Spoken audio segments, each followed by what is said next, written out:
Hello and welcome to Venkatesh Bhatt's Idayam Thotta Samayal, presented by Idayam Oil, Preeti,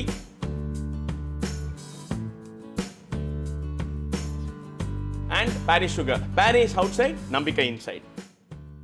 தமிழ்நாட்டில் வந்து எத்தனை regions இருக்குன்னு சொன்னால் ஒவ்வொரு ரீஜனுக்கும் வந்து ஒரு 100 ரெசிபி அவங்களுக்கு அவங்க குடும்பத்துக்குள்ள அவங்க கல்யாணத்தில் அவங்க விசேஷத்தில் பண்ணுறது மட்டுமே க்யூரேட் பண்ணி வச்சுருக்காங்க. இதெல்லாம் வந்து நிறைய விஷயங்கள் வந்து ரொம்ப சிம்பிள், அதாவது வீட்டில் பண்ணுற குக்கிங். ஆனால் வெளியில் வராத அமிர்தங்க, அவ்வளோ பாப்புலர் ஆக வேண்டிய டிஷ்ஷஸ். பட் வந்து நம்ம வந்து சவுத் இந்தியன் சொன்னால் இட்லி வடையோடு நிப்பாட்டிட்டோம். அந்த மாதிரி ஒரு கொடுமை எந்த குசினுக்கும் நடக்கக்கூடாது.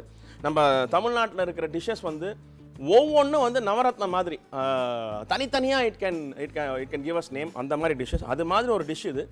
சுண்டக்காய் வச்சு பண்ண போகிறோம். இந்த சுண்டக்காய் வந்து பார்க்கடலை கடைஞ்ச போது வந்து அமிர்தத்துக்கு சமம் இந்த சுண்டக்காய். It has so many health benefits. உடம்புக்கு உள்ள வந்து குடல் வயிறு சம்மந்தப்பட்ட எந்த வியாதியுமே இந்த சுண்டக்காய் சாப்பிட்டா வராது. அந்த அளவுக்கு வந்து இது ஒரு அமிர்தம் மாதிரி. இது வந்து இதுக்குன்னு ஒரு குவாலிட்டி என்னென்னா கொஞ்சம் கசப்பு. இந்த கசப்பை வந்து கொஞ்சம் சகிச்சுக்கிட்டு நம்ம பாவக்காயை சாப்பிட்ற மாதிரி கொஞ்சம் சகிச்சுக்கிட்டு சாப்பிட்டா இதில் பண்ணக்கூடிய டிஷ்ஷு வந்து ஒரு 100-150 டிஷ் இருக்குது. அவ்வளோ நல்லாயிருக்கும். இதில் ரொம்ப ஃபேமஸ் இந்த செட்டிநாடு ரீஜன் வந்து சுண்டக்காய் தொக்கு அப்படின்னு சொல்லுவாங்க. நிறைய ரெசிபிஸ் இருக்குது சுண்டக்காய் தொக்கு. நாங்கள் 5 ஸ்டார் ஹோட்டலில் வீட்டில் பண்ணுறது வந்து ரொம்ப சிம்பிளாக பண்ணுவாங்க. மிளகா அப்படி மஞ்சள் பொடி தனியாக அப்படி போட்டு சுண்டக்காய் வதக்கி ஆனியன் வெங்காயம் சின்ன வெங்காயம் போட்டு பச்சை மிளகாய் போட்டு தக்காளி போட்டு, சில பேர் தக்காளி போட மாட்டாங்க, சில பேர் தக்காளி போடுவாங்க. இது மாதிரி நிறைய ரொம்ப ரஸ்டிக்காக இருக்கும். அது ஹோம் ஸ்டைல் குக்கிங்காக இருக்கும். இதை நாங்கள் வந்து க்யூரேட் பண்ணி ஒரு 5 ஸ்டார் ஹோட்டலில் இதை வந்து 600-800 விற்கணுமே. அப்போ வெறும் சுண்டக்காய் தொக்கை ஆர்டினரியாக பண்ணி கொடுத்தா மக்கள் சாப்பிட மாட்டாங்க, இல்லை என்ன இருக்குது இல்லைன்னு நினச்சிடுவாங்க. அதனால் நான் கொஞ்சம் ரிச்னஸ் ஆட் பண்ணுறதுக்காக சில விஷயங்கள்லாம் ஆட் பண்ணியிருக்கேன். இந்த சுண்டக்காய் தொக்கு உடம்புக்கு அவ்வளோ நல்லது. பசங்களுக்கு செஞ்சு கொடுங்க. இது இட்லிக்காகட்டும் சாதத்துக்காகட்டும் தயிர் சாதத்துக்கு இது ஹெவன்லி அமிர்தம். தயிர் சாதம் எப்படி இருக்குன்னா கட்டியாக இருக்கணும். அதாவது இந்த தண்ணியாக ஓடுற தயிர் சாதம் இருக்கக்கூடாது. கொஞ்சம் கட்டியாக மிக்ஸ் பண்ண தயிர் சாதம் இந்த சுண்டக்காய் தொக்கு. இவனுங்க 2 பேரும் அப்படி மிக்ஸ் பண்ணி அப்படி அள்ளி வாயில் போட்டால் தேவாமிர்தம். ஸோ அந்த மாதிரி ஒரு டிஷ்ஷு, ஒரு ஃபேண்டாஸ்டிக் சுண்டக்காய் தொக்கு உங்களுக்காக எப்படி பண்ணுறதுன்னு பார்ப்போம். முதல்ல தேவை இவனை மட்டும்தான் போடணும், வேறு யாரையும் போடக்கூடாது. இதயம் நல்லெண்ணெய் நான் இங்கே 3 டேபிள் ஸ்பூன் போடுறேன். நீங்கள் எனக்கு வந்து கொஞ்சம் அந்த சுண்டக்காய் தொக்குன்றது வந்து மேலே எண்ணெய் லைட்டாக மிதக்கிற மாதிரி இருந்தால் எனக்கு ரொம்ப பிடிக்கும். அப்போ அந்த சாதத்தை கூட பிணைஞ்சு சாப்பிடும்போது தனியாக சாதத்துக்கு எண்ணெய் போட தேவையில்லை. இந்த எண்ணெயிலே அந்த சாதத்தை பிணைஞ்சி ஒரு சுட்ட அப்பளத்தை வச்சு சாப்பிட்டா அமேசிங்காக இருக்கும். அதனால் நான் கொஞ்சம் எண்ணெய் ஜாஸ்தி போட்டிருக்கேன், நீங்கள் வேணால் கொஞ்சம் கம்மியாக போட்டுங்க. இந்த சுண்டக்காய் தொக்கு வந்து நான் இன்றைக்கி பிரீத்தியோடைய இண்டக்ஷன் ஸ்டவ்வில் பண்ணுறேன். இந்த இண்டக்ஷன் ஸ்டவ் எவ்வளோ சுலபம் அப்படின்றது இப்போ நீங்கள் சமைக்கும் போது பார்க்க போகிறீங்க. தேர் இஸ் நோ கேஸ், எலக்ட்ரிசிட்டியில் ஓடுற இந்த விஷயம் வந்து டெம்பரேச்சர் கண்ட்ரோல் இருக்குது. அதே மாதிரி மேனுவலாக நீங்கள் தோசை போடுறதா, கிரேவி போடுறதா, ஃப்ரை பண்ணுறதா இருந்தால், இட்லிக்கு ஸ்டீம் பண்ணுறதா, செப்பரேட்டாக ப்ரோக்ராம்ஸ் இருக்குது. அந்த பட்டன் நமக்குன்னா அந்த இதுக்கு போயிடும். நான் இங்கே மேனுவலாக உங்களுக்கு பண்ணி காமிச்சுட்டு இருக்கேன். இங்கே ஒரு பேனில் நல்லெண்ணெய் ஊற்றிருக்கேன். இந்த நல்லெண்ணெயில் ஒரு டீஸ்பூன் கடுகு, 1/4 டீஸ்பூன் வெந்தயம், ஒரு 100 கிராம் சின்ன வெங்காயம் ஸ்லைஸ் பண்ணி வச்சுருக்கேன். அது சின்ன வெங்காயங்க, பெரிய வெங்காயம் கிடையாது. இந்த சின்ன வெங்காயத்தை போட்டு இந்த சோம்பு, வெந்தயம், கடுகு, நல்லெண்ணெய் இதில் இந்த சின்ன வெங்காயம் நல்லா குக் ஆகணும். இது வந்து ப்ரௌன் கலர் ஆகக்கூடாது. அந்த டிரான்ஸ்லூசன் சொல்லுவாங்க, ஃபிலிம் மாதிரி இருக்கும் இல்லைங்களா, அந்த மாதிரி கண்ணாடி பதம் அப்படின்வாங்க. அந்த கண்ணாடி பதத்துக்கு இதை வேக வைக்கணுங்க. இது வெந்துட்டு இருக்க சமயத்தில் இங்கே சும்மா 2 பச்சை மிளகாவை இது மாதிரி 4 வெட்டி அவனும் அப்படி 2 போட்டு மொத்தமாக 2 மிளகாவை 8 பீஸ் ஆக்கி இது மாதிரி வச்சுங்க. அந்த வெங்காயம் வேகட்டும், அதுக்கப்புறமா அந்த பச்சை மிளகாவை போடலாம். இது வந்து நிறைய மருத்துவ குணம் இருக்குது, நிறைய ஹெல்த் பெனிஃபிட்ஸ். இதனால் வராத வியாதியை வராமல் செய்யணும். அது வரவே கூடாது அப்படின்னா சுண்டக்காவை சேர்த்துக்கணும்னு சொல்லுவாங்க. கேன்சர், ஆன்டி கேன்சர் ப்ராப்பர்ட்டிஸ் இருக்குது. வயிற்றில் வர்ற டைவர்டிகுலைட்டிஸு, டியோடினைட்டிஸு, அதுக்கப்புறமா கேர்டு, இரிட்டபிள் பவல் சிண்ட்ரோம், இது மாதிரி வயிற்றில் சம்மந்தப்பட்ட பல வியாதிங்களுக்கு இந்த சுண்டக்காய் வந்து ஒரு அருமருந்து. ஸோ இதை வந்து எப்போவுமே நம்ம வந்து டயட்டில் வந்து அட்லீஸ்ட் வாரத்துக்கு 1 நாளோ 2 நாளோ ஏதாவது ஒரு வகையில் இதை சேர்த்துக்கணும். நான் சுண்டக்காய் வத்த குழம்பு எனக்கு உயிர். சுண்டக்காய் வத்த குழம்புனா நான் அது இருந்தால் போதும். நான் ஒரு வாரத்துக்கு எதுவுமே சாப்பிட மாட்டேன், வெறும் வத்த குழம்பே சாப்பிட்டு இருப்பேன்.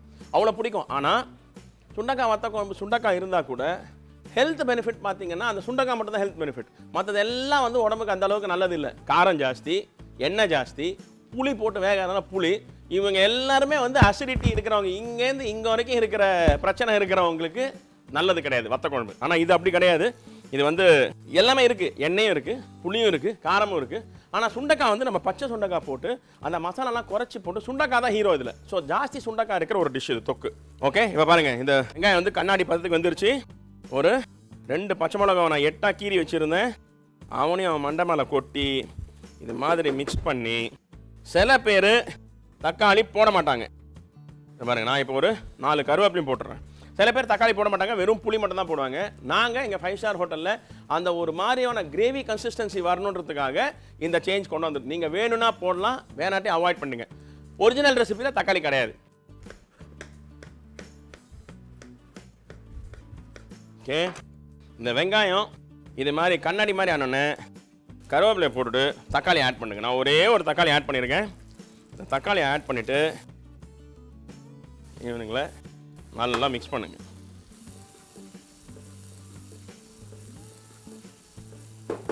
இந்த தக்காளி போட்டுட்டு இங்கே இப்போ மசாலா பவுடர்ஸ் போட போகிறோம். ஒரு 1/2 ஸ்பூன் மஞ்சள் தூள், 1 ஸ்பூன் தனியாத்தூள், 1 ஸ்பூனுக்கு கொஞ்சம் கம்மி, 3/4 ஸ்பூன் வச்சுங்களேன்.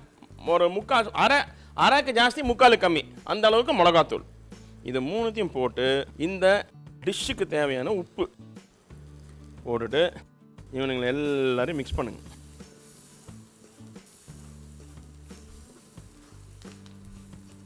மிளகாத்தூள், மஞ்சத்தூள், தனியாத்தூள் இவனுக்கு 3த்தையும் போட்ட உடனே இந்த வெங்காயம் தக்காளி எல்லாம் கலர் மாறி அப்படியே பளபளன்னு ஆகிடுவாங்க. இந்த ஸ்டேஜில் இங்கே க்ளீன் பண்ணி வாஷ் பண்ணி வச்சுருக்கிற சுண்டக்காவை ஆட் பண்ணுறேன். இந்த சுண்டக்காய் இந்த டிஷ்ஷுக்கு கிட்டத்தட்ட ஒரு 15லேருந்து 20 நிமிஷம் வேகணுங்க. இது வெந்து நல்லா சாஃப்ட் ஆகணும், அந்த அளவுக்கு அந்த பச்சை ஸ்மெல் போயிட்டு இது வேகணும். ஸோ அதனால் இதை இந்த மசாலா போட்டுட்டு சுண்டக்காவை போட்டுட்டு இது மாதிரி அந்த ஆயிலில் ஒரு 2 நிமிஷம் வாட்டுங்க. வாட்டினீங்கன்னா அந்த ஆயில் அவன் அப்படியே குளிச்சிருவான். குளிச்சுட்டு போய் தக்க தான் மின்னின்னு இருப்பான்.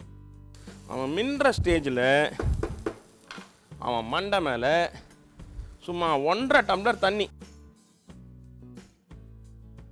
இவனை தண்ணி ஊற்றணும். தண்ணி ஊற்றினாதான் அடுத்த 15 நிமிஷத்துக்கு இவனை ஒரு மூடி போட்டு நம்ம வேக வைக்க போகிறோம். அந்த 15 நிமிஷம் வந்து நல்லா சாஃப்ட் ஆகிடுவான் சுண்டக்காய்.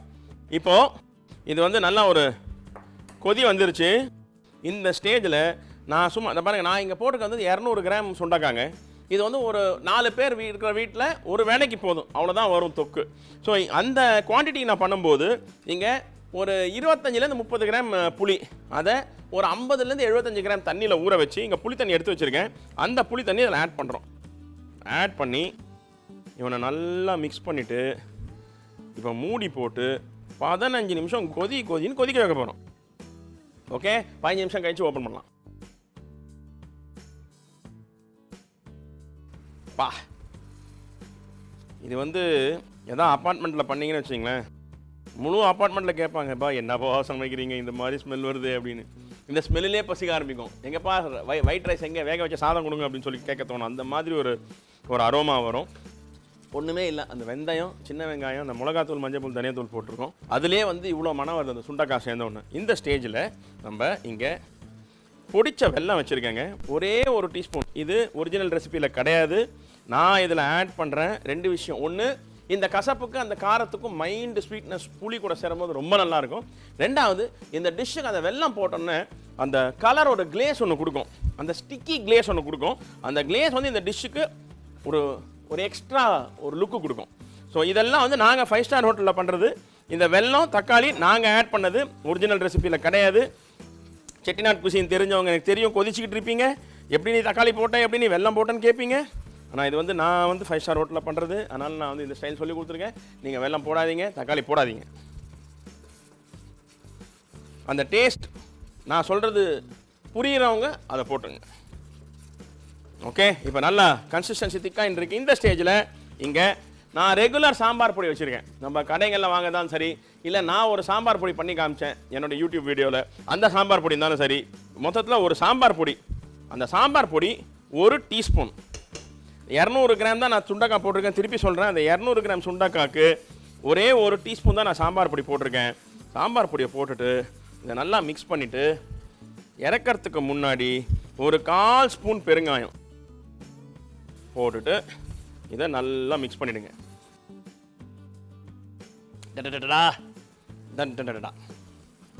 இவனை இதெல்லாம் போடாச்சு, இனிமேல் போடுறதுக்கு ஒன்றுமே இல்லை.